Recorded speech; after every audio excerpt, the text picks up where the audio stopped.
पाऊल वाटेवरती त्याच्या कविता बांधित घर जाते. पाऊल वाटेवरती त्याच्या कविता बांधित घर जाते. जिकडे पडते नजर तयाची तिकडे कविता अंकुरते. उरात घेऊन काळ लोटला काळ तरीही तो चाले. उरात घेऊन काळ लोटला काळ तरीही तो चाले. त्या ज्वालांचे सत्वच त्याच्या शब्दांमध्ये पाझरते. सहस्त्र लाटा किती वादळे निमूट त्याने पांघरली. सहस्त्र लाटा किती वादळे निमूट त्याने पांघरली. जशी उतरता भरती हळवी ओल तीरावर वावरते. निर्जन रस्त्यावरती त्याने झाड व्यथेचे वाढवले. निर्जन रस्त्यावरती त्याने झाड व्यथेचे वाढवले. तिथली माती सुजाण इतकी पायदळी ही मोहरते. कवितेचे शतदीप लावले स्वतःच ज्याने पाजळून. कवितेचे शतदीप लावले स्वतःच ज्याने पाजळून. अशा कवीच्या कवेत येण्या दूर चांदणी हुरहुरते. अशा कवीच्या येण्या दूर चांदणी हुरहुरते.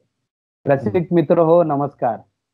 अष्टगंध प्रस्तुत आणि मुक्काम पोस्ट कविता अंतर्गत काव्य गप्पाच्या या नव्या कोऱ्या एपिसोड मध्ये आपल्या सर्वांचं मनपूर्वक स्वागत. रसिक मित्र हो, या मुक्कामच्या काव्य गप्पाच्या एपिसोडची सुरुवात मी एका कवितेने केली. का ते तुम्हाला कळलंच असेल, कारण स्क्रीनवर तुम्ही पाहताय माझ्यासोबत आहेत मराठीतले ज्येष्ठ कवी अरुण म्हात्रे सर. अरुण म्हात्रे सर म्हणजे कविता आणि कविता म्हणजे अरुण म्हात्रे सर. हे समीकरण आपण गेले अनेक वर्ष अनुभवलेलं आहे. तर काव्य गप्पांच्या या मैफिलीमध्ये आज आपण अरुण म्हात्रे सरांचा काव्य प्रवास आणि कवितेविषयक काही विशिष्ट पैलूंवरचं त्यांचं विचार मंथन उलगडणार आहोत. दरवेळीप्रमाणे याही काव्य गप्पा तुम्हा सर्वांना आवडणार आहेत. गेली 25 वर्ष लेखक आणि वाचक यांच्यातला अक्षरदुवा ठरलेलं संवेदना प्रकाशन आणि जगातल्या लक्षावधी वाचकांपर्यंत ई पुस्तकाच्या माध्यमातून पोहोचलेलं ब्रोनाटो ई पुस्तक आणि प्रकाशक आणि वितरक यांनी या उपक्रमामध्ये आपल्याला मोलाचं सहाय्य केलेलं आहे. अरुण म्हात्रे सर, नमस्कार. नमस्कार. नमस्कार. नमस्कार. तर काव्य गप्पाच्या प्रत्येक एपिसोडला मी आपल्या पाहुण्यांची अगदी थोडक्यात ओळख करून देतो. खरं तर तुमची ओळख करून द्यायची गरज नाही. त्याचं कारण एक एवढंच आहे की महाराष्ट्रात कुठेही घडलेली एकही काव्य मैफिल अशी नसेल की जी तुमच्या नावाच्या उल्लेखाशिवाय पूर्ण होते. इतका तुमचा परिचय महाराष्ट्रामध्ये सर्व रसिकांपर्यंत सर्वदूर पोचलेला आहे. गेली इतकी वर्ष तुम्ही मराठी कवितेमध्ये वावरतायत. तरी आपल्या काव्य गप्पाच्या नव्या पिढीतल्या रसिकांसाठी मी अगदी थोडक्यात तुमची ओळख करून देतो. सरांच्या पुस्तकांची, कविता संग्रहाची नावं पहा. ऋतू शहरातले, ते दिवस आता कुठे, पोहोचतोमय दूर आहे चांदणी, प्रेमकवितांचा मंतर नावाचा संग्रह आणि बालकविता. कदाचित खूप लोकांना माहीतही नसेल सर, पण खरंच का हो नावाचा तुमचा बालकविता संग्रही प्रसिद्ध झालेला आहे. आणि या सगळ्या काव्यलेखनाबरोबरच सरांनी खूप गाजलेली अशी शीर्षक गीतं लिहिलेली आहेत अनेक मालिकांसाठी. त्यामध्ये अशी पाखरे येती, भाग्यलक्ष्मी, हृदयी प्रीत जागते आणि आपल्या सगळ्यांच्या ओठावर असलेलं आणि मला स्वतःला जे गाणं प्रचंड आवडतं ते म्हणजे अत्यंत गाजलेलं उंच माझा झोका या मालिकेचं शीर्षक गीत. त्यानंतर अनेक ठिकाणी सरांनी संपादक म्हणून काम केलेलं आहे. मुलुंड भूषण पुरस्कार असेल, ठाणे गौरव पुरस्कार असेल, रायगड भूषण पुरस्कार, असे अनेक पुरस्कार सरांना लाभलेले आहेत. त्यामध्ये अजून नावं घ्यायची झाली तर बहिणाबाई पुरस्कार, जळगावचा अत्यंत मानाचा समजला जाणारा, आरती प्रभू पुरस्कार, संत तुकाराम पुरस्कार, भारत आंबे पुरस्कार. खूप मोठी यादी आहे सर खरं तर तुमच्या पुरस्काराची. पण मला वाटतं मराठी कविता ओठावर आल्यानंतर आपसूक येणारं तुमचं नाव, जिथे जिथे मराठी कवितेची मैफिल होते तिथे तिथे तुमच्या नावाचा उल्लेख होतो. हा मला वाटतं तुम्ही मराठी कवितेसाठी केलेल्या कामाचा सगळ्यात मोठा पुरस्कार आहे. आणि दूरदर्शनवर सुद्धा सरांनी घर कवितेचे, नक्षत्रांचे देणे हा झी टीव्ही वरचा अत्यंत गाजलेला साहित्यविषयक कार्यक्रम, अशी माणसे येती, मौज मस्ती गप्पा गाणी हे सह्याद्री वाहिनीसाठी सरांनी केलेला कार्यक्रम आणि त्याचबरोबर मराठी कविता आणि त्याच्यावर आधारित असे एकूण 25 विविध कार्यक्रम, त्या कार्यक्रमांचं संहिता लेखन आणि निवेदन सरांनी केलेलं आहे. त्यामध्ये कवितांच्या गावा जावे हा अत्यंत गाजलेला कार्यक्रम, अमृताचा वसा, शब्द शब्द जपून ठेव, माय अर्थात आईच्या कविता, कुसुमाग्रज एक नक्षत्र, स्वरगंगेच्या काठावरती, उंच तिचा झोका, झाली फुले कळ्यांची, असे अनेक 25 आणि त्याहूनही अधिक कार्यक्रमांचे 2000हून अधिक मंचीय कार्यक्रम महाराष्ट्रात, महाराष्ट्राच्या बाहेर भारतात आणि भारताबाहेरही सरांनी केलेले आहेत. आणि तुम्ही वेळोवेळी त्याचा आनंद घेतला असेल. मी वेळोवेळी अशा कार्यक्रमाचा अनेक वेळा आनंद घेतलेला आहे. तर सर मला अत्यंत आनंद वाटतोय की मला तो पहिला दिवस आठवतोय की मी कॉलेजमध्ये असताना दीनानाथ नाट्यगृहाला तुमची मैफिल होती. त्यामध्ये पाडगावकर होते, शंकर वैद्य सर होते आणि तुम्ही पण होता स्टेजवरती. मी तेव्हा पहिल्यांदा तुमची कविता ऐकली आणि तिथून पुढे खरं तर माझ्या मनामध्ये हे कवितेचं एक स्वप्न पेरलं गेलं. नंतर पुढे ते अंकुरलं, वाढलं आणि मला तेव्हा वाटत होतं की कधी असा योग येईल की मी सरांसोबत माझी ओळख होईल, मी सरांसोबत एखादा कार्यक्रम करेन, गप्पा मारेन आणि नंतर मुक्काम पोस्ट कविताच्या निमित्ताने मी तुमच्यासोबत स्टेज पण शेअर केला आणि आज या काव्य गप्पा तुमच्यासोबत करताना मला अतिशय आनंद होतोय की मी तुमची पहिली मैफिल अनुभवताना जे स्वप्न बाळगलं होतं ते आज या काव्य गप्पाच्या निमित्ताने खरं तर पूर्ण होतंय. मला याचा प्रचंड आनंद आहे सर. माझा पहिला प्रश्न असा आहे सर तुम्हाला, मी जसं मगाशी तुमची ओळख करून देताना म्हटलं की अरुण म्हात्रे सर म्हणजे कविता आणि कविता म्हणजे अरुण म्हात्रे सर. हे एक अद्वैत आम्हाला मराठी काव्यप्रेमींना गेली अनेक वर्ष आम्ही अनुभवतो आहोत की तुम्ही जिथे कुठे जाता तिथे कविता घेऊन जाता. जिथे कुठे कविता असते तिथे तुमच्या नावाचा उल्लेख होतो. म्हणजे मला अगदी अलीकडचा मी उल्लेख करेन की काही महिन्यापूर्वी कोविडमुळे तुम्ही रिकव्हर होण्यासाठी त्या ज्या हॉस्पिटलमध्ये त्या सेंटरमध्ये होतात आणि दुसऱ्या दिवशी तुमचे फोटो आले की तिथल्या रुग्णांना तुम्ही सकाळी जमा करून तिथे एक छानशी मैफिल सजवलीत आणि ते फोटो पाहिल्यानंतर मला एकदम भरूनही आले आणि आश्चर्यही वाटलं की खरंच जे आम्ही म्हणतो की अरुण म्हात्रे सर म्हणजे कविता ते प्रत्यक्षात पाहायला मिळालं. तर हे जे अद्वैत आहे सर तुमच्यातलं आणि कवितेमधलं, हे हे अरुण म्हात्रे सर म्हणजे कविता, हे जे समीकरण आहे, ही जी एकरूपता आहे, ही काय आहे म्हणजे सर काय सांगाल तुम्ही? हे खरं तर सगळं हे ऐकताना फार बरं वाटतंय मला की अशा पद्धतीनं माझी ओळख होते एवढं. कवितेमध्ये मी कधी शिरलो असं नक्की सांगता येत नाही, पण लहानपणापासून मला असं वाटतं की एक अशी आवडणारी गोष्ट जी असते त्याच्यात तुम्ही हळूहळू सरकत राहता. तसं झालं. म्हणजे शाळेतल्या कविता ऐकल्या, मग रेडिओवरची गाणी ऐकली, मग कवींना ऐकलं आणि मग एक निसर्ग असतो तो तुम्हाला थोडासा या बाबतीत आणखीन जागा करतो असं मला वाटतं. की निसर्ग आजूबाजूला तुमच्या असला की तो तुम्हाला अशा पद्धतीच्या सगळ्या गोड गोष्टींमध्ये नेतो. म्हणजे मला असं वाटतं की आता खरं तर गावी कोणी शिकवणारं असं नसतं. फक्त एक वातावरण गावचं जे असतं ना, निसर्ग नावाची गोष्ट जी भरभरून असते, तर ती तुम्हाला अनेक गोष्टींना उद्युक्त करते असं मला वाटतं. म्हणजे मला गाणी म्हणावीशी वाटतात, मला नाटक करावंसं वाटतं, मला शिकवावंसं वाटतं किंवा मला चित्र काढावंसं वाटतं किंवा मला मुलांमध्ये रमावंसं वाटतं. हे सगळं जे आहे ना, याची बीजं मला वाटतं त्या सगळ्या वातावरणात आहेत. तो एक फ्रेशनेस आपल्याला मिळतो निसर्गामध्ये. त्यांनी हे शिकवलं असावं. आणि दुसरं म्हणजे तुम्हाला खूप बऱ्या गोष्टी अशा की चांगले शिक्षक मिळणं, मराठीचा चांगला शिक्षक मिळणं, त्यांनी तुमच्यात गोडी निर्माण करणं. मग कॉलेजमध्ये असताना राम पटवर्धन भेटले. त्यांनी कवितेच्या आणखीन जवळ नेलं. म्हणजे त्यांनी खूप वेगळ्या पद्धतीनं कवितेच्या जवळ नेलं. आणि मग पुढच्या आयुष्यात सगळे लोक भेटले, मित्र भेटले. तर थोडंसं कवितेच्या बाबतीत असं आहे की म्हणजे माझ्या बाबतीत असं आहे की काही पूर्वी असं मनात नव्हतं माझ्या, कवी बनावं किंवा लेखक बनावं. आपलं चांगलं लिहिलेलं आवडतं, ते वाचतो, त्याला दाद देतो, इथपर्यंत सगळं ठीक होतं. आपण कवी होऊ, आपल्या कविता लोक ऐकायला येतील वगैरे हे काही कधी मनातच नव्हतं माझ्या. पण संस्कार असतात. म्हणजे सूर्य राहू दे नावाचं नाटक मी नभोवाणीवर ऐकलं. त्यावेळी सतीश दुबासी यांच्या तोंडी जी डायलॉग सगळे असायचे ना, फार पोएटिक असं नाटक आहे ते. तर त्याचा एक असतो. म्हणजे आपल्याला कसं असतं की अश्विनची झाली फुले म्हटलं की त्यातले जे डायलॉग असतात ते तुम्ही कवितेसारखे ऐकतात किंवा कटर काळजात घुसलीमध्ये संगीताविषयी जे लिहिलेलं आहे ते पण कवितेचाच भाग आहे. तर तुम्ही जिथे जिथे जाल तिकडे तुम्हाला असं जे जे खूप उत्तम उदात्त उन्नत असं जे म्हणता ना, खूप सुंदर जे जे काय असतं ते असं कनेक्टेड असतं कवितेशी असं मला वाटतं. आणि त्याच्यामुळे तुम्ही काही करा की त्याच्यात तुम्हाला कविता दिसते. म्हणजे अगदी आमच्या मामाच्या शेतामध्ये पूर्वी पेरणी करताना ती माणसं गाणी म्हणायची. तर मला असं वाटायचं काय गंमत आहे की काम करतात, कष्ट करतात, राबतात आणि तरी पण गाणं म्हणतात वगैरे.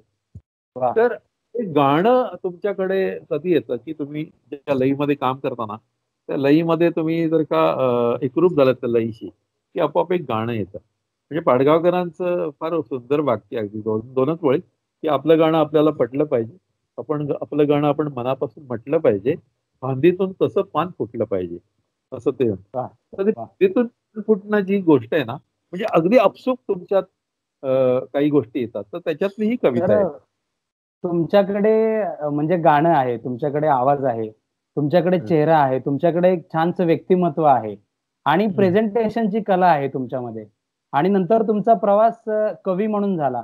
तर तेव्हा तुम्हाला आपण अभिनय क्षेत्रात जावं किंवा दिग्दर्शन क्षेत्रात जावं किंवा नाटकामध्ये दिग्दर्शक म्हणून जावं. तर म्हणजे कवितेकडेच तुम्ही जास्त का ओढला गेलात? त्याची कारणं काय आहेत? ते परत एकदा असंच आहे की मी काय नेहमी म्हणतो ना, जसे स्वप्न वळते तसा चालतो मी, जिथे प्रेम होतो मी, असं जे म्हणतो ना, ते या अर्थाने खरं आहे की मी खूप नाटक करत होतो. म्हणजे माझे जवळ-जवळ 86 साल ते 90 साल हे सगळं एकांकिका करण्यामध्ये गेलं. आणि खूप कनेक्टेड छबिलदासशी मी होतो आणि आपल्याला नाटक करायचं असं मला सतत वाटायचं. पण ते नाटकाच्याच वेळी मला जयवंत देसाई नावाचे दिग्दर्शक भेटले. ज्यांनी अच्छा. आम्ही शिकणार नाही नावाचं नाटक केलं होतं ना. ते ते म्हणले, की "मी एक नाटक काहीतरी करायचं झालं, अरुण लिही ना काहीतरी. तुझ्या कवितेवरून लिही हवं तर. ही कविताच घेऊन लिही." आणि मी ती लिहिली एकांकिका आमच्या त्या त्यावेळी मी जे ऋतू शहरातले पुस्तक आलं होतं, त्यातल्या हो. काही कविता करून मी एक स्क्रिप्ट लिहिलं होतं. त्याची एकांकिका केली आम्ही आणि त्याचं नाव होतं रोज एका कवितेचा अंत, असं नाव होतं त्या एकांकिकेचं. आणि ती लिरिकल होती, त्यात गाणी-बिणी खूप होती. तर ती एकांकिका मी गेली. म्हणजे जयवंत देसाईंनी त्यातलं सगळं हे ब्लॉकिंग म्हणतात नाटकात, ते ब्लॉकिंग करून दिलं होतं आणि आम्ही ती छबिलदासला केली नाटक. तर बघ आता मी कविता लिहित होतो हे त्यांना माहीत होतं. पण त्यांनी मला हां. नाटक एकांकिका लिहायला सांगितली आणि मग मी ती एकांकिका लिहिली आणि मग काही दिवस प्रयोग केले आणि मग अचानक मला आठवतंय की कधीतरी नायगावकर भेटले. ते मला घेऊन गेले सुहास बापट नावाच्या ह्याच्याकडे प्राध्यापकांकडे आणि मग तिथून सुरुवात झाली अशी एक-एक कार्यक्रम इकडे ये, तिकडे ये असं म्हणायला. चंद्रशेखर सानेकर असायच्या माझ्याबरोबर.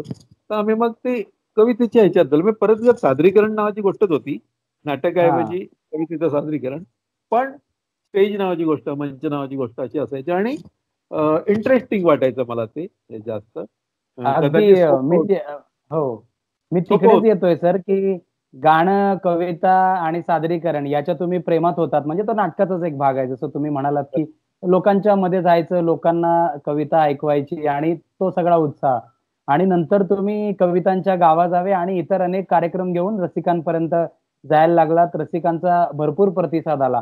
तर याच्यामध्ये एक गोष्ट, एक माइलस्टोन जी तुमच्याकडून अशी घडली ना सर, की म्हणजे त्याच्या अगोदर पाडगावकर, करंदीकर यांनी, बापट यांनी मराठी कविता लोकांपर्यंत नेली. पण मी त्याच्यानंतर जे पाहतोय ना तुमच्याकडे किंवा तुमच्या कवितांच्या गावाजावेतले तुम्ही सगळे कवी, की तुम्ही कवींना एक सेलिब्रिटी स्वरूप दिलं, की हं. एक प्रोफेशनल प्रोफेशनल ह्याचा टच दिला तुम्ही, एक व्यावसायिकरणाचा टच दिला मराठी कवितेला, की कवितांचे पण असे खूप छान कार्यक्रम होऊ शकतात. खूप चांगल्या पद्धतीने ते परफॉर्म आपल्याला कविता करता येते आणि त्यानिमित्ताने रसिकांचा एक मोठा जथ्था तुमच्या मागे आला. तर हे तुम्ही ठरवून केलत, की ते घडत गेलं आपोआप? नाही याला घडत गेलं असंच म्हणायला पाहिजे. कारण असं काही आमच्या कोणाच्याच मनात नव्हतं. आता बघा अशोक बागवे त्यावेळी गझला वगैरे म्हणायचे. खूप छान गझला सादर करायचे.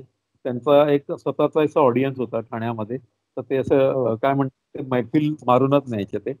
नायगावकर फार धमाल चाललेली असायची त्यांची आणि ते विनोदी पद्धतीनं लोकांना एकदम अ, खूप प्रभावित करायचे त्यांच्या स्टाईलमुळे. किशोर कदम सुद्धा त्याच्या पद्धतीनं नाटकातला माणूस आणि मग त्या नाटकी पद्धतीनं सगळ्या कविता, तुझं माझं लग्न, आपणच सेट लावून आपणच साजरं करायचं अशा पद्धतीचं वाह! वाह! एक हो. त्याची एक होती वगैरे. आणि मी सेवा दलातला असल्यामुळे मी गाणी म्हणायचो, कधी गद्य म्हणायचो, असं करत माझी एक स्टाईल समजा. तर अशा पद्धतीनं आम्ही सगळे नाटकाशी संबंधित लोकं कवितेच्या स्टेजवर आलो. आणि मग नंतर अगदी. एक भान असतं ना असं, की आपण सादर करतोय, त्याचं एक भान असतं. अनेक वेळा ना कवींना भान नसतं. की कुठे थांबावं, कुठे लोक बोर झालीत की आपण आता हे बंद करायला पाहिजे. काय काय रटाळ लोक अशी असतात ना की ते त्यांची कविता म्हणून म्हणत राहतात आणि त्यांना कळत नाही की ते ती कविता म्हणतात, पण नंतर त्यांची कविता ऐकायला कोणी येत नाही, कारण त्यांनी खूप बोर केलेलं असतं लोकांना. तर तर ते ती एक गोष्ट आहे की तुम्हाला कळलं पाहिजे की प्रेक्षकांना आवडतंय, प्रेक्षकांना बरं वाटतंय किंवा प्रेक्षक कंटाळला, आता बाद झालं, आपण तिथे थांबायला पाहिजे. तर हे सगळं गणित आहे ना, हे गणित शिकलो मी त्या सगळ्याचे, किंवा आम्ही सगळे शिकलो म्हणायला हरकत नाही. तर ही एक जी गोष्ट आहे ती गोष्ट झाल्यामुळे आणि शेवटी नियती नावाची गोष्ट असते ना. आता नेमकं मला त्यावेळी नायगावकरच भेटावे, चंद्रशेखर साने भेटावा, किशोर कदम भेटावा, बागवेसर भेटावे, हे एक, आणि वसंत पोद्दार भेटायचे. म्हणजे वसंत पोद्दार भेटायला आले होते किशोर कदमला.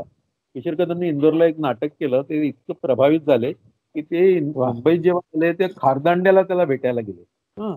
आणि खारदांड्याला भेटायला गेले तर आमची संध्याकाळी कार्यक्रम होता ना, असा घरगुती कार्यक्रम होता, वाढदिवस कोणाचा तरी म्हणून कार्यक्रम. तर किशोर त्यांना टाळत होता की तुम्ही नका येऊ, म्हणजे की आमचं पोरापोरांचा कार्यक्रम आहे आणि आम्ही जरा मजा करणार रात्री. ते म्हणले नाही, तू कुठे जातोस तिकडे मला नाही, असं म्हणून ते आले. त्यांचा काही अच्छा. संबंध नव्हता आणि त्यांनी कवी संमेलन पण ना ऐकायचं नव्हतं. त्यांनी बर. त्यांची जी बाटली होती ती घेऊन ते गच्चीच्या दुसऱ्या भागात बसले होते. इकडे कवी म्हणत होते. पूर्ण त्यांचा तो खंबा संपल्यावर ते आले आणि ते म्हणाले की मी खुश झाले तुमच्यावर, त्या अप्रतिम कविता लिहिता तुम्ही. आणि मग जशी वा. त्यांची ओळख पर्यंत त्यांना आमच्या कवितेत पण इंटरेस्ट नव्हता आणि त्याच्याकडे आलेच नव्हते. ते किशोर बरोबर आले होते आणि छान एन्जॉय करायला मिळते म्हणून आले ते. गच्चीत त्यांची एन्जॉयमेंट चालू होती. बर. ते झाल्या सांगितलं आम्हाला की तुम्ही इतकी मला ग्रेट कविता लिहिताय सगळ्या, मला आश्चर्य वाटतं की मराठीत ही कविता इथपर्यंत पोहोचली आहे वगैरे असं. आणि मग त्यांनी आम्हाला निमंत्रण दिलं आणि मग तर तुमची नियती असते की तुम्हाला वसंत पोद्दार भेटतात, ही जी गोष्ट असते ते तुम्हाला घेऊन जातात, ते तिकडे वा. कार्यक्रम करतात, जाहिरात देतात. हे काय विलक्षण आहे ना. म्हणजे तुला माहितीये ना, तुला आश्चर्य वाटेल की कवितांच्या गावात जावे आमचा कार्यक्रम सुरू झाल्यानंतर कोणी आमच्यावर लिहिलं नाही आतापर्यंत, की असं लिहिलंय ते कार्यक्रम.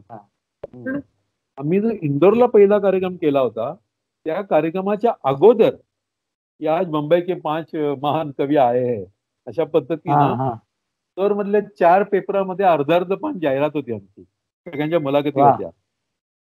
म्हणजे एका पेपर नई दुनियामध्ये समजा किशोरची असेल तर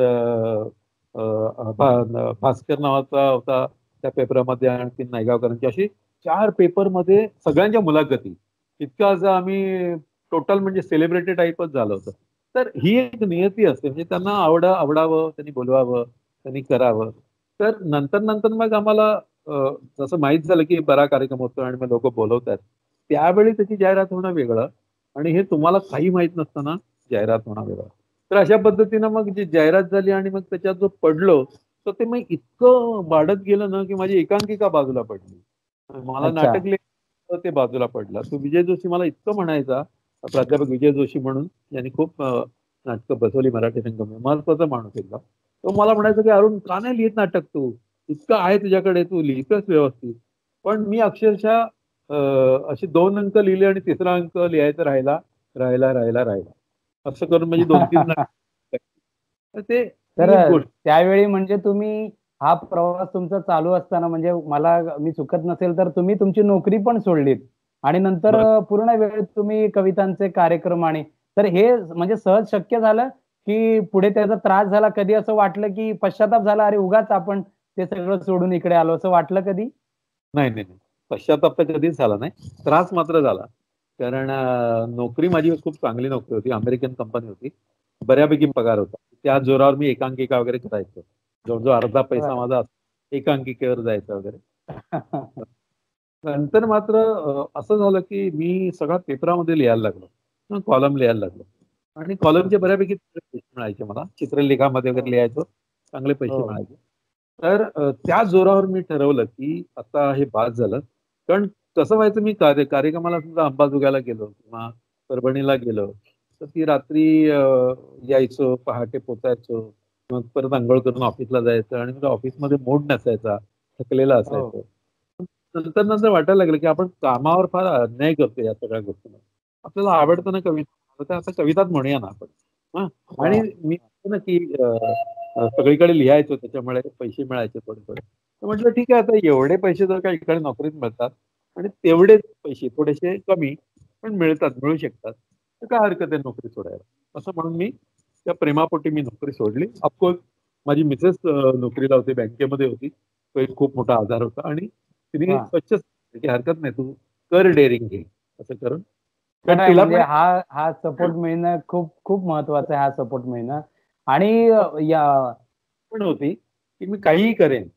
मग मी नाटकात काम करेन, निवेदनाचे कार्यक्रम करेन, पेपरात लिहीन, आणखीन काही लिहीन, पण हा पैसे मिळवेल. हा त्याला असं तुम्ही काही निवेदनाचा उल्लेख केलात सर, की कवितांच्या गावाजावे या सगळ्या कवींमधल्या इतर सगळ्या कवींपेक्षा मला तुमचं जे वेगळेपण जाणवतं, की एकतर तुम्ही निवेदन करायला लागलात, नंतर अनेक मैफिलींचं निवेदन करायला लागलात आणि खासियत ही होती ना, की निवेदन करताना तुम्ही फक्त स्वतःच्या कविता म्हणत नव्हतात. महाराष्ट्रातल्या अनेक कवींच्या कविता तुम्ही म्हणत होतात आणि त्याही अगदी मुखोद्गत तुम्हाला होत्या.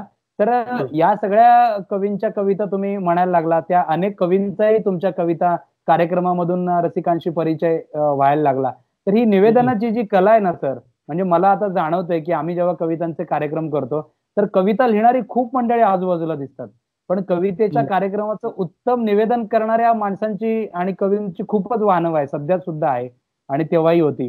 तर तुम्ही ती निवेदनाची कला कशी साधलीत आणि नव्या पिढीला काय सांगाल, की एक कवितांच्या कार्यक्रमाचा चांगला निवेदक होण्यासाठी काय करायला हवंय? परत एकदा निवेदन हे काही माझं क्षेत्र नव्हतं आणि हं. वगैरे काय करीन असं काय. फक्त मला ना निवेदन नावाचा प्रकार आवडायचा. म्हणजे त्या बरं. काळात मला आठवतं की सुधीर गाडगिळचं निवेदन ऐकायला मी ते मंतरलेल्या चैत्रबनात बघायला बालमोहनमध्ये गेलो होतो. किंवा अशोक रानडे फार उत्तम निवेदन करायचे. तर ते मला खूप आवडायचं. ते मी ऐकायचो. किंवा बरेच लोक असं उत्तम निवेदन करतात. याचं एक मला असं आकर्षण असतं ना, की छान निवेदन करतात हो, वगैरे. हो, हो. एक आकर्षण सुरुवातीपासून होतं. पण आपण निवेदन करू असं कधी वाटलं नव्हतं. हे निवेदनाचा पण धक्का असा आहे, की भीमराव पांचाळेंना एकदा मी आमच्या मुलुंडला बोलावलं कार्यक्रमासाठी आणि मी अच्छा. बोलावलं. त्यामुळे माझ्यावर जबाबदारी होती. तर मी बाकीचं सगळं झाली, व्यवस्था झाली. स्टेज लावलं. सगळी व्यवस्था झाली आणि सुरुवातीला जे आपण बोलतो ना इंट्रोडक्शन प्रास्ताविक, तसं मी काहीतरी बोललो. मला आठवत नाही, पण ऋतुशरातल्या मधल्या काही कविता, त्यातल्या काही ओळी असं करून असं एक निवेदन केलं, की दिवसभर आपण कसे थकून गेलेलो असतो आणि संध्याकाळी कशी एक वेळ अशी येते, की जिथे आपल्याला गझल ऐकावीशी वाटते किंवा असे सूर लागतात. अशा पद्धतीचं काहीतरी बोललो आणि नंतर मग त्या कार्यक्रमात भीमराव पंचाळेने विदाऊट निवेदन सगळा कार्यक्रम केला. पण कार्यक्रम झाल्यावर ते म्हणाले मला, की "अरुण, तू माझ्या कार्यक्रमाचं निवेदन करायचं." मी म्हटलं, "मी? वाह! मी निवेदन नाही करत." मगाशी आपलं ते जरा असं भारावून थोडंसं नाही, नाही म्हणलं, "तेच मला हवंय आणि मी आता नवीन आहे मुंबईमध्ये, तेव्हा मला असं कोणी प्रोफेशनल निवेदक नको. आपण दोघे पण नवीन आहोत. दोघे पण आपण कार्यक्रम करूया." आणि मग अशी ती निवेदनाला सुरुवात झाली. मात्र निवेदन करायचं म्हणून मग मी खूप तयारी मात्र केली. सगळ्यांच्या कविता माझ्याकडे होत्याच आणि त्या सगळ्या नीट लिहिल्या. निवेदनात काय काय बोलायचं सुरुवातीला, शेवटी हे सगळं लिहून काढलं. असं ते थोडंसं काम त्याच्यावर केलं. पण एक तुला संजय सांगतो, की तुमच्याकडे असा स्टॉक असला ना कवितांचा खूप, म्हणजे कविता खूप पाठ असल्या, कविता खूप असल्या जवळ, तर हो. त्याचा एक फायदा होतो. म्हणजे तुम्हाला ना वेगळी तयारी करावी नाही लागत, की तुम्ही बसलात जसं जात्यावर बसलं की ओवी येते ना, तसं त्या वाह! निवेदनाच्या स्टेजवर बसला ना, की तुम्हाला काय सुचायला. मी तुला म्हटलं, की आपल्याला सुचत राहतं. मला नेहमी असा प्रश्न पडतो, की काय आपण बोलत होतो, तिकडे बसलो आणि काय म्हणजे त्यातलं एक तुला फार गोड किस्सा आहे माझ्या आयुष्यातला, की साक्षात पु. ल. देशपांडे पुण्यात आणि मी भीमराव पंचाळेंचं निवेदन करतोय आणि एन-सी-पी-मध्ये कार्यक्रम. एन-सी-पीमध्ये कार्यक्रम यासाठी करतात ते, की त्यांना समजा मराठी गझल रेकॉर्ड करायची आहे, तर फक्त हं. गझल करतात. त्याच्याबरोबरचं निवेदन रेकॉर्ड नाही करत. ते निवेदन ठीक ओके. असू, पण रिस्ट्रिक्शन अशा असतात त्यांच्या त्या माणसाला, तिकडच्या रेकॉर्डिस्टला, की गझल सुरू झाली की तू ऑन करायचं. हं. निवेदन करायचं नाही असं. पण मला आठवतंय मी पहिलं निवेदन केलं ना, सुरुवातीलाच काहीतरी बोललो आणि हं. भाईंनी त्याला इन्स्ट्रक्शन दिला, की निवेदन पण रेकॉर्ड करा म्हणून. क्या बात है! वाह! ती पहिली क्या दाद. बात है! तर त्या अशा पद्धतीनं तुम्ही कशी तयारी करताना त्याच्यावर सगळं असतं. यात एक खूप महत्वाची गोष्ट आहे मला वाटतं, की कवितेमध्ये जसं आपण मुरून जातो ना, तसं एखाद्या कार्यक्रमामध्ये असं मोरून जाणं असतं ना, ते असतं की तुम्ही त्या कार्यक्रमाचे भाग बनता. तुला माहिती आहे, मी नेहमी निवेदन करायचं म्हणजे कार्यक्रम कुठला करायचा असता की प्रेक्षागृहामध्ये मी गेलो की सगळ्यांना भेटून घेतो. जे प्रेक्षक बसलेले असतात ना, सगळे हाय अरुण, हाय अरुण असतात. तर मी भेटून घेतो त्यांच्यात. त्याचं कारण असं की मी अगोदरच त्यांच्याबरोबर अशी दोस्ती करून घेतो की आहेत वा. सर. हां. त्याच्यामुळे मी पहिला शब्द जेव्हा निवेदनाचा बोलतो ना, की नमस्कार मंडळी, तेव्हा ते 10-15 चेहरे असतात ना, ते तिथूनच नमस्कार करायला सुरुवात करतात मला किंवा मला रिस्पॉन्स देतात वगैरे. तेव्हा वा. एक आपुलकी किंवा एक असं रमून जाणं असतं ना निवेदनामध्ये. किंवा उदाहरणार्थ स्टेजवर गेल्यावर सगळे वाजवणारे असतात. आता मी खूप कार्यक्रम केल्यामुळे सगळे वाजवणारे माझ्या परिचयाचे असतात. तो कीबोर्डवाला असू दे किंवा बासरीवाला असू दे किंवा गिटारवाला सगळे ओळखीचेच असतात. तर त्यांच्याशी हात मिळवणं की हाय, हाय, हाय असं करत आपण आपल्या स्थानावर जाणं. तर एक असा कौटुंबिक वातावरण तयार होतं. म्हणजे मी बसतो, त्याचं त्यांना टेन्शन येत नाही आणि त्यांचं मला टेन्शन येत नाही. तर इतकं ते छान अशी ज्याला ट्युनिंग म्हणतो ना, ट्यून म्हणजे रेकॉर्डिस्ट नेहमी ट्यून करतात आणि मग ते सुरुवात करतात. हो, तसंही हो, खूप हो. म्हणजे जसं आयुष्याच्या बाबतीत आहे ना, की आयुष्य ट्यून झालं पाहिजे चांगलं. मग तुम्हाला छान क्या जगता बात येतं. है. तर तुमच्या कार्यक्रमामध्ये सुद्धा तुम्ही ट्यून व्हायला लागतात. त्याच्यामुळे मी नेहमी बघतो, की आणि आणखीन एक गोष्ट आहे, म्हणजे ते आता क्लूसारखीच सांगतो. तुम्हाला माहिती आहे, की खूप साधं सारखं आता तू माझी ओळख करून दिली. ना इतके पुरस्कार, इतके अमुक-तमुक. तर खूप त्याला वेळ लागतो ना सगळं सांगायला. हो, पण हो. त्याच्या खूप ओळी माझ्या म्हटल्यात आणि सुरुवात केली, तरी ती पूर्ण ओळख असते. म्हणजे मी असं सुरुवात केलं, की शब्दसुरांच्या काठावरती असे वाहते गाणे, हृदयाच्या ठोक्यावर हलती जशी मनाची पाने. या कवितेच्या वाटेवरती गाव तुझे लागेल आणि शब्दांच्या समेसमेवर दाद तुझी मागेल. सूर वा. तेच नव्याने बहरून काही येणे, शब्द सुरांच्या काठामधून असे वाहते गाणे. असं एक पहिलं सुरुवातीचं बोललो, की मलाही मूड येतो आणि समोरच्या माणसालाही मूड येतो. कारण त्या निवेदनाला जी एक टाळी आलेली असते, बारीकशी टाळी आलेली असते आणि तुमची सुरुवात होते. किंवा मनाबाहेर दरवळते, मनाच्या आत ते असते. बाहेर दरवळते, मनाच्या आत ते फुलते, जगाला छान जे दिसते, कवीला आत ते सुचते. असं आपण नुसतं म्हटलं ना, वा, की वा. लोकांना वाटतं की येस आता हा कवितेविषयी काहीतरी छान बोलणार आहे. तर ही जी गोष्ट आहे ना, ही एकदा तुमच्यामध्ये आली, रमून जाणं, रुजून जाणं किंवा त्यात मिसळून जाणं, हे एकदा आलं ना, की तुम्हाला सगळ्या गोष्टी खूप छान जमतात असं मला वाटतं. म्हणजे निवेदनाची वेगळी तयारी करावी, तुम्हाला सगळं स्क्रिप्ट माहीत पाहिजे वगैरे या गोष्टी आहेत. पण हा जो सगळा बेसिक गुण असतो ना, की असं मिसळून जाणं ते आपल्याला एक काहीतरी छान गोष्ट करायची आहे, तर करूया सुरुवात. असं जे असतं ना अगदी, ते अगदी. सहज सहज गप्पांमधून तुम्ही खूप छान, की कशाप्रकारे वातावरण हलकं-फुलकं केलं पाहिजे आणि एकदम अ, घरगुती वातावरणात मैफिल रंगवली पाहिजे. तर तुमचं अशा प्रकारचं निवेदन आणि ते सगळे कार्यक्रम आणि ते तुम्ही करत-करत हा प्रवास सुरू होता आणि नंतर सर काही कालावधीनंतर म्हणजे खूप कार्यक्रम झाल्यानंतर पुन्हा कवितांच्या गावा जावे हा कार्यक्रम काही दिवस थांबला आणि मला आठवतंय, की नंतर एक खूप मोठा काळ असा निघून गेला की त्या काळामध्ये मराठी कवितेचा असा कार्यक्रमच नव्हता. म्हणजे किशोर त्याच्या नाटकामध्ये पुन्हा बिझी झाला, तुम्ही तुमच्या बरोबर. कामामध्ये व्यस्त झालात.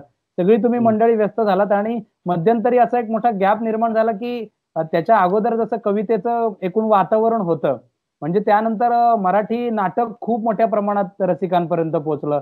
मराठी सिनेमा म्हणजे श्वासच्या नंतर खूप मराठी सिनेमे आले, ते लोकांपर्यंत मिळालं. पोहोचायला लागले. पण मराठी बरोबर. कवितेमध्ये मला जाणवतंय, माझं निरीक्षण असं आहे, की एक पोकळी निर्माण झाली, की म्हणजे लोकांना आनंद देणारी कविता, लोकांचं मनोरंजन करणारी कविता, लोकांना बरोबर. पटकन आकर्षून घेणारी कविता त्या काळामध्ये खूप कमी प्रमाणात लोकांपर्यंत पोहोचायला लागली आणि नंतर गद्य कविता नावाचा एक नवा प्रवाह मराठी कवितेमध्ये सुरू झाला. तर मध्ये जी पोकळी झाली त्यानंतर मला जाणवतंय, की आता आपण या वळणावर पोहोचलोय, की मराठी कवितेची ती 500ची 1000 जाऊ दे, 500 जाऊ दे, 300 पुस्तकांची आवृत्ती सुद्धा आता खपत नाहीये. तर म्हणजे तो जो गॅप झाला मोठा, तर हो. त्याच्यामुळे मराठी कवितेचं नुकसान झालं असं वाटतंय तुम्हाला? हो, निश्चितच. म्हणजे कसं आहे आता, की हा सगळा जमाना आहे ना, हा मीडियाचा जमाना आहे सध्या. हां. एखादी गोष्ट अशी हॅमर केल्यासारखी लोकांना सांगावी लागते. म्हणजे मी माझी कविता समजा आवडत असेल, तर तेवढ्या गोष्टींनी तो माझं पुस्तक घ्यायला जाणार नाही. तर मी कधीतरी त्याच्यासमोर कविता म्हटली पाहिजे. तर त्याला आणखीन एक नंबर 2 स्टेप वाटेल की पुस्तक घ्यायला पाहिजे. तरी सुद्धा तो घेणार नाही पुस्तक, कारण तेवढ्यासाठी तो कशाला दुकानात जाईल. पण तेच पुस्तक तुम्ही जर का अवेलेबल केलं कार्यक्रमाच्या वेळी आणि तिथे मांडलेलं असेल पुस्तक, तर तो ते पुस्तक घेतो. कधी कधी तरी सुद्धा पुस्तक घेत नाहीत, तरी सुद्धा कोणीतरी एक सांगावं लागतं, अरे अरुण म्हात्रेंचे ते कविता संग्रह आहेत ना तिकडे, तुम्हाला हवे असले तर घ्या. असं 4 पद्धतीनं लोकांना फोर्स करावं लागतं. असे लोक सगळे ढेपाळलेले आहेत सध्या, म्हणजे खरेदीच्या बाबतीत. तर नेहमी हा माध्यम म्हणजे काय शेवटी झालंय माहिती ना, की हॅमर करणं झालंय. म्हणजे तू आता जी टीव्हीवर बघत असशील, त्यांचीच मालिका असते, त्यांचंच चॅनल आहे, पण अक्षरशः एकाच मालिकेमध्ये 4 वेळा जर का मध्ये गॅप मिळाला तर 4 वेळा त्यांची जाहिरात येते. इतकं त्यांना हॅमर करावं असं वाटतं. म्हणजे त्यांना कळून चुकलंय की आपण 2 जरी कमी केलं ना जाहिराती, तरी आपला ऑडियन्स कमी होऊ शकतो. इतकं त्याचं प्रभाव आहे. मी कार्यक्रमाच्या बाबतीत सगळ्यांना नेहमी सांगतो, हल्ली काय कार्यक्रमाला लोक येतात कशी माहिती ना, 3 पद्धतीनं निमंत्रण लागतं त्यांना. WhatsAppवर निमंत्रण पाठवावं लागतं, मग पेपरात जाहिरात पण द्यावी लागते आणि सकाळी एक फोन करावा लागतो. तर मग तो माणूस निश्चित येतो. यातलं ह्या कडीतलं एकही गळलं ना, म्हणजे समजा जाहिरात नसली तरी त्याला वाटतं की काय महत्वाचा कार्यक्रम आहे. WhatsAppवर तर आलंय, पण पेपरात कुठे आलंय? तरी त्याची त्याला गंमत नाही वाटत. पेपरात पण आलं, WhatsAppवर पण आलं आणि त्याला फोन नाही केला, तरी तो म्हणतो जाऊ दे, कुठे आपल्याला फोन बिन काय आले नाही, एवढं काय. असं मीडियाचं म्हणजे असं झालंय. मीडिया म्हणजे अक्षरशः पांगळा झालाय लोकांपुढे, की त्याला काय काय असं आदळआपट करून विकावं लागतं सगळं. म्हणजे आम्ही सुद्धा अनेक वेळा जेव्हा सेलिब्रिटीज घेतो कविताच्या कार्यक्रमाला, तेव्हा आम्हाला हे कळतं असं की आपण ही ऍडजस्टमेंट करतो आहोत.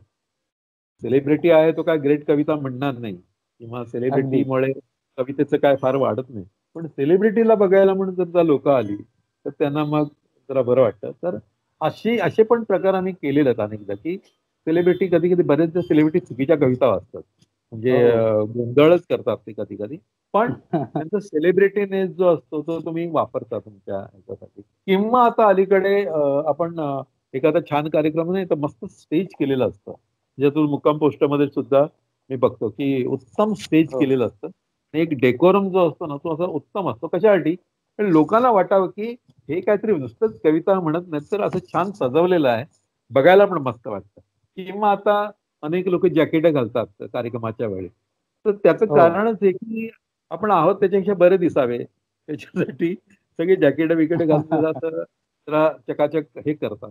तर सेलेबल गोष्ट असणं या युगामध्ये ही फार आवश्यक गोष्ट आहे. म्हणजे इंदिरासंतांची कविता खूप ग्रेट आहे, पण ती म्हटली पण तेवढीच छान पाहिजे. आणि ती जर का हम्म. म्हणताना बारीकचं म्युझिक लागलं संतूरचं, तर त्याला आणखीन गोडवा येईल. ती वा. म्हणताना संतूरचं म्युझिक असलं आणि माझ्यावर फक्त स्पॉट असला तेवढाच, त्याला आणखीन असं खूप बघायला छान वाटेल. तर ह्या सगळ्या गोष्टी कराव्या लागतात. वाय म्हणजे म्हणजे हे असं आहे ना सर, की पाडगावकर, विंदा करंदीकर यांची कविता म्हणण्याची एक स्टाईल होती. तुमच्या बरोबर. पिढीमध्ये कविता आल्यानंतर तुम्ही अजून त्यामध्ये काही वेगळ्या प्रकार, म्हणजे काळानुसार त्यात काही बदल केले, अजून ती स्टाईल तुम्ही वेगळ्या पद्धतीने केली. पण आता गडबड अशी आहे ना, की अनेक कवींना असं कविता ही सादरीकरणाची गोष्ट आहे असं वाटतच नाही. खूपदा असं होतं. तर म्हणजे काळानुसार जो बदल झाला पाहिजे. बरं, अनपेक्षित बदल दुसरा असाही झालाय कवितेमध्ये, की म्हणजे पूर्वीच्या काळी आता तुमची कविता म्हटली किंवा सतीश सोळांकूरकर अशा काही कवींची कविता, किंवा अगदी मागे इंदिरा संत वगैरे तुम्ही नावं घेतलीत. ती कविता एक थोडी निसर्गाला सोबत घेऊन येणारी, म्हणजे तुमच्या काही कविता मला पटकन आठवतात. तू रचलेल्या तटापलीकडे, मी कमळांच्या कवेत जर का. तर अशा ज्या म्हणजे नॉस्टॅल्जिक कविता, थोड्या माणसाला नातेसंबंधातल्या म्हणजे जास्त संवेदनशील करणाऱ्या कविता, आणि अगदी अलीकडच्या कविता आपण पाहिलं तर एकदम जागतिकीकरणाचा इतका प्रभाव झालाय. अर्थात तो बरोबर. पडणार, पण ती कविता म्हणजे इतकी बंडखोर झाली आहे आणि भूमिका घेऊनच येते. तर हा कवितेतला बदल कसा वाटतो तुम्हाला? म्हणजे नव्या कवितांमधला हा बदल, हा एकदम टोकदारपणा, तो जुनी पूर्वीच्या काळातल्या कवितेची ती संवेदनशीलता, तो ओलावा, तो हळवेपणा थोडा हरवल्यासारखं वाटतंय मराठी कवितेतून? अ, आता खरं तर मी सध्या लिहितोय त्याच्यावरच लिहितोय, त्या गोष्टींवर, की खूप गद्यप्राय कविता झाली, खूप निबंध लिहायला लागले आता कवितेच्या नावावर. अ, आणि हे थोडस विचित्र आहे. एक असा प्रभाव आहे गद्यप्राय कवितेचा आणि खूप लोकांना असं वाटतं की गद्यप्राय कविता लिहिली की आपण जसं इंटेलिजंट काहीतरी लिहितो असं असतं ना. तर ठरवून बेतलेली कविता लिहिण्याचं प्रकाराचं वाढलेलं आहे. कविता सुचणं ही गोष्ट वेगळी आणि तुम्ही ते बेतून लिहिणं म्हणजे लिहायलाच बसणं.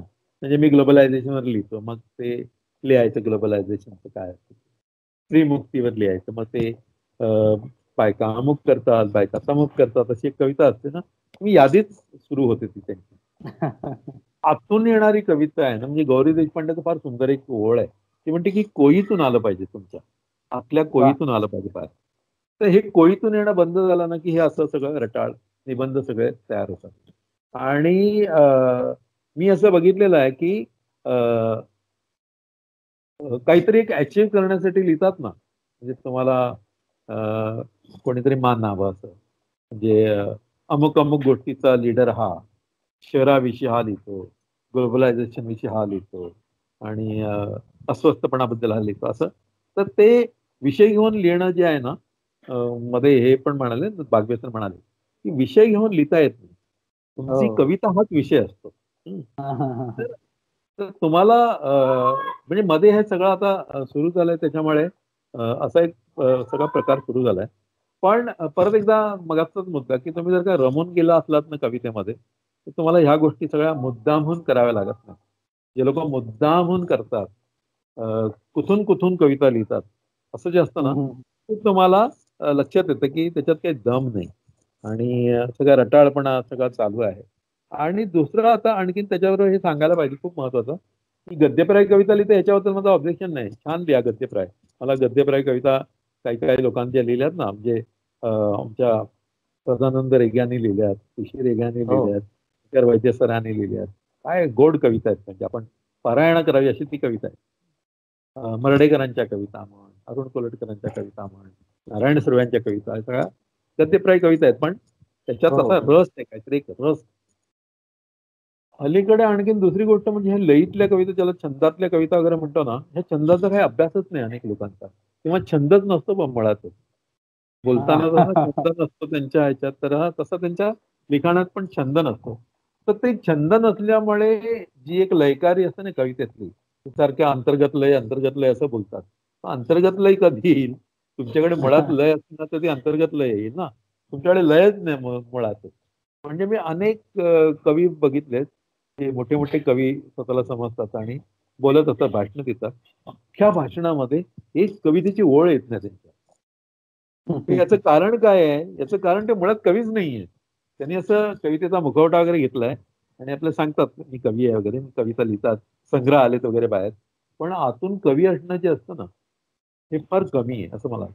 म्हणजे मी जेव्हा केशवसुधांना पाहतो, कुशिरेगांना पाहतो, माधव जुलियन यांना पाहतो, ते मनमोहन नातू होते त्यांना पाहतो, शंकर वैद्य सरांना पाहतो, पाडगावकरांना पाहतो, करंदीकरांना पाहतो, महानोरांना पाहतो, तर आपल्या लक्षात येतं की चला हे अंतर्बाह्य कवी आहेत सगळे. त्यांना हम्म. दुसरं काही आउटलेट नाही. कविता खरंय. व्यक्त करणं हीच यांची सगळ्यात मोठी शक्ती आहे. तसं अनेक कवींचं होत नाही. अनेक कवींचे बरेच प्रकार चालू असतात.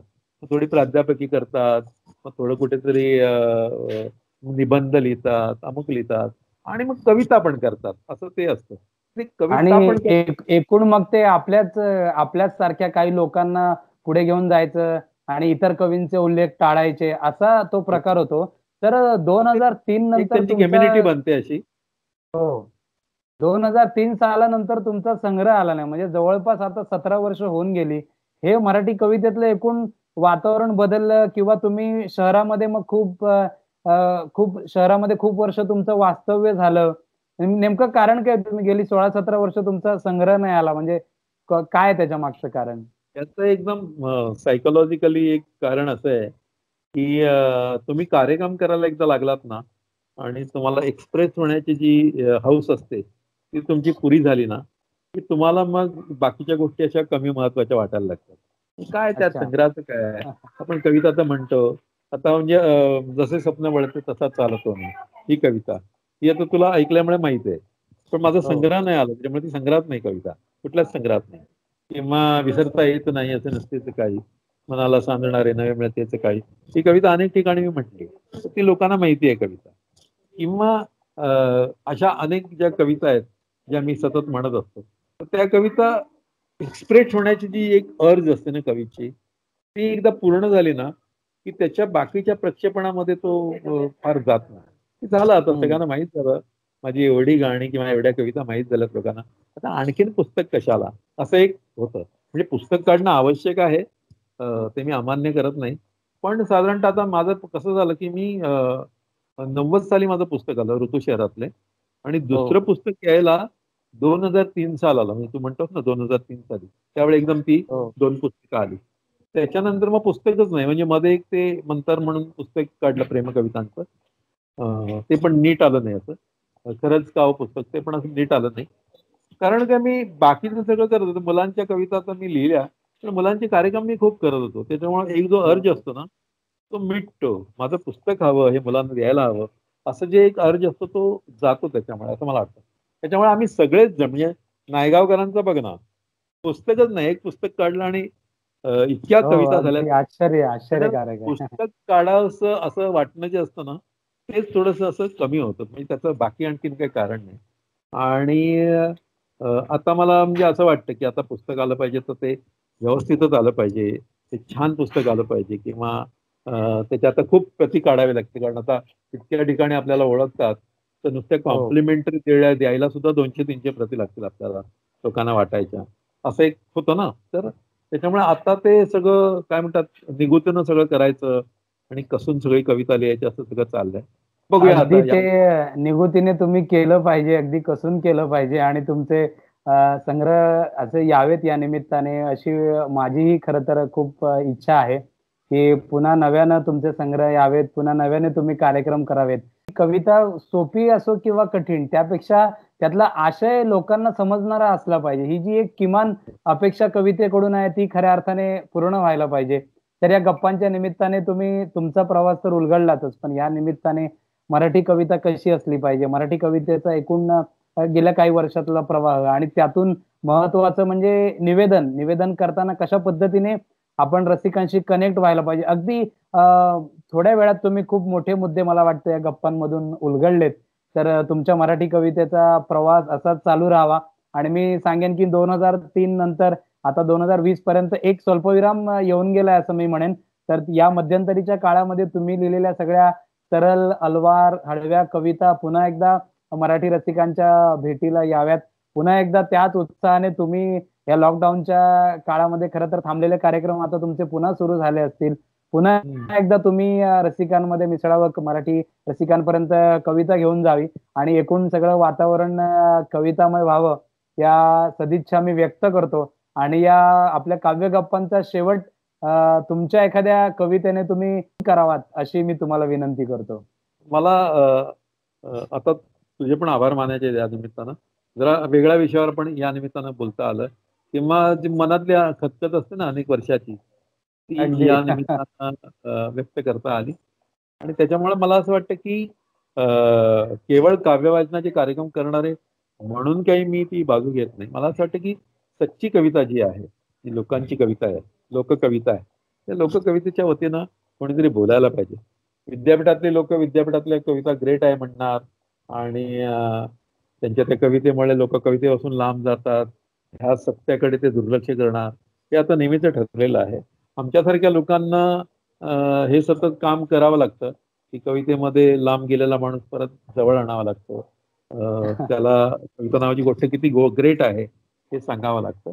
आणि सुदैवानं, माझ्या मते सुदैवानं, जसं कवी केशवसूत माझे आहेत, जसे मर्ढेकर माझे आहेत, जसे नारायण सुर्वे माझे आहेत, जसे बोरकर माझे आहेत, जसे पाडगावकर माझे आहेत, तसे अनेक हे लोककवी जे आहेत ना, म्हणजे ज्यांना लोकांमध्ये आवडलेले, लोकांनी ऍक्सेप्ट केलेली कवी, लोकांनी मान्य केलेली आहे कविता त्यांची, असे जे कवी आमच्या आजूबाजूला आहेत ना, हा खूप मोठा आधार आहे. त्याच्यामुळं त्या आधारावरच आमची सगळी वाटचाल चालू आहे. सुरेश भटांचं नाव हे लोक घेत नाहीत, करंदीकरांचं नाव हे लोक घेत नाहीत, बोरकरांचं नाव टाळतात ही लोक. ही काय गंमत आहे मला कळत नाही. म्हणजे ज्यांच्या दुर्दैवी आहे, कवितेवर दुर्दैवी आहे. कर्तव्य आहे, जी कवितेवर सगळा समाज उभा आहे ज्यांच्या, तीच कविता तुम्ही नाकारता म्हणजे मला मोठी गंमतच आहे. आता अलीकडेच एक लेख वाचला मी, मराठी कवितेचा इतिहास, आणि मला आश्चर्य वाटलं, ही सगळी नावं गाळलेली आहेत त्याच्यामध्ये, अरे नावच बापरे! नाही. तर ही चकित जी करणार. काय, हा, हे चकित किंवा असं काय म्हणतात त्याला, विदीर्ण करणार आहे. की कोणतरी येतं आणि तुमच्या कवितेचा अभ्यास करतं आणि नेमके तुम्हाला आवडणारी कविता बाजूला ठेवतं. हे जे आहे ना, हे सगळं काय म्हणतात त्याला षडयंत्रच आहे मराठी कवितेच्या मागे लागलेलं. असो, आपण आपली कविता म्हणावी, पाडगावकरांनी अगदी. म्हटलं त्या आणि गाण्यात सर्व तर माझ्या माझे. एका एका कवितेने म्हणजे हे सगळं राहणार आहे, पण आपण जसं म्हणतो ना, की आजच्या निराशेतच उद्याच्या आशेची एक पावलं आणि तुम्ही इतके सकारात्मक आहात सर. आम्ही पाहत आलोय तुम्हाला गेली अनेक वर्ष जवळून, की अत्यंत म्हणजे एखाद्या गावामध्ये समोर 4 प्रेक्षक असताना सुद्धा तुम्ही तितक्याच ताकदीने मराठी कविता सादर केलेली आहे आणि 1000-2000 प्रेक्षक असतानाही तितक्याच ताकदीने मराठी कविता. म्हणजे आपण निराश होणारे नाही आणि तुम्ही तर निश्चितपणे नाही आहात. तुम्ही आम्हाला आशा देणारे आहात. त्यामुळे मला वाटतं, की हे सगळं निराशाजनक वातावरण सरेल आणि पुन्हा एकदा मराठी कविता, लोककविता, मराठी रसिकांची, सामान्यांची होऊन जाईल. त्यांना ती आपलीशी वाटेल, अशी प्रार्थना या निमित्ताने मला करावीशी वाटते आणि तुमच्या कवितेने या गावे गप्पांचा शेवट करूया. कवितेविषयीची निश्चय. कविता आहे. खूप लोकांना वाटतं की ही मैत्रिणीविषयी, प्रेयसीविषयी कविता आहे. असं नाही, कवितेविषयीचीच कविता. अगदी, अगदी. कविता अशी आहे ती. हम्म, हे कुठले रस्ते आपण घडवीत जातो, वळणावर कुठली वळणे दडवीत जातो, जरी सूर्य सांगतो दिशा नव्या सोनेरी, जरी सूर्य सांगतो दिशा नव्या सोनेरी, हा चंद्र कोवळा पाऊल अडवीत राहतो, वाह! हा चंद्र कोवळा पाऊल अडवीत राहतो, मी डोळे मिटून चालत जातो जातो, देहावर आहे प्रकाश तू नसल्याचा, हा चेत जमवनी कवितेमधले पाणी, वाह! हा चेत जमवनी कवितेमधले पाणी, बघ छंद कसा हा बुडताना हसण्याचा, बघ छंद कसा हा बुडताना हसण्याचा, तू डोळे बांधून कुठे घेऊन जाशी, रेलू दे जरा गे काळोखी पाराला, मोडले जरी मी घरटे चौबाजूनी, मोडले जरी मी घरटे चौबाजूनी, बांधून ठेवला काळ तुझ्या दाराला, वाह सर वाह! क्या बात बांधून है! ठेवला काळ तुझ्या दाराला, एक कसे समजते खोल आत पाण्याला, आहा! मौनात कोणी वाकून वाकून पाही, एक कसे समजते खोल आत पाण्याला, मौनातून कोणी वाकून वाकून पाही, मग अशक्यतेच्या खूप सोडून नावा, मग अशक्यतेच्या खूप सोडून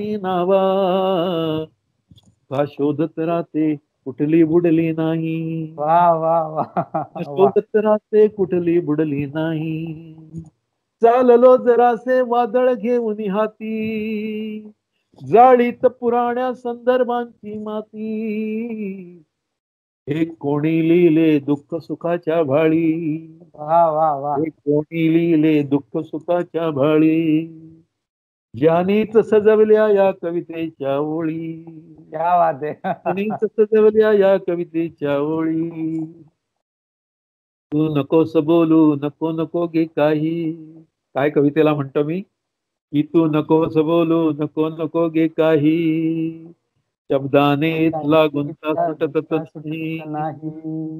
शब्दाने तुला गुंता सुटतच नाही, तू जवळ मला घे मातेच्या मायेने, आहाहा!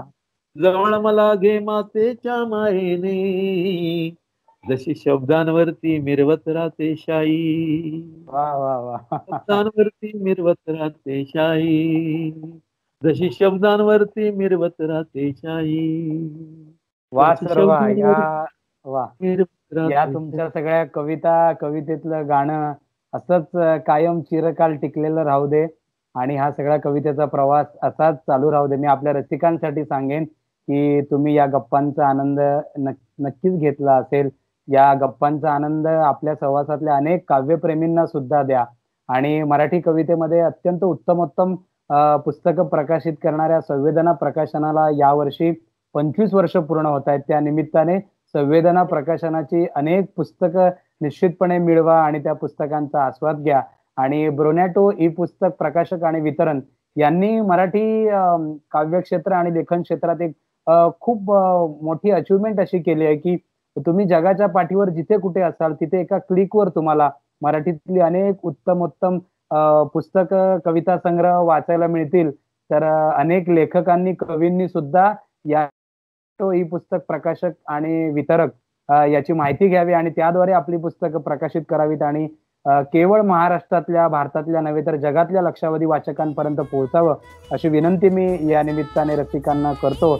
आणि निश्चितपणे काव्य गप्पा आणि मुक्काम पोस्ट कविताच्या निमित्ताने हा प्रवास असा चालू ठेवूया आणि भेटूया पुढच्या एका एपिसोडमध्ये. मुक्काम पोस्ट कविता, मुक्काम पोस्ट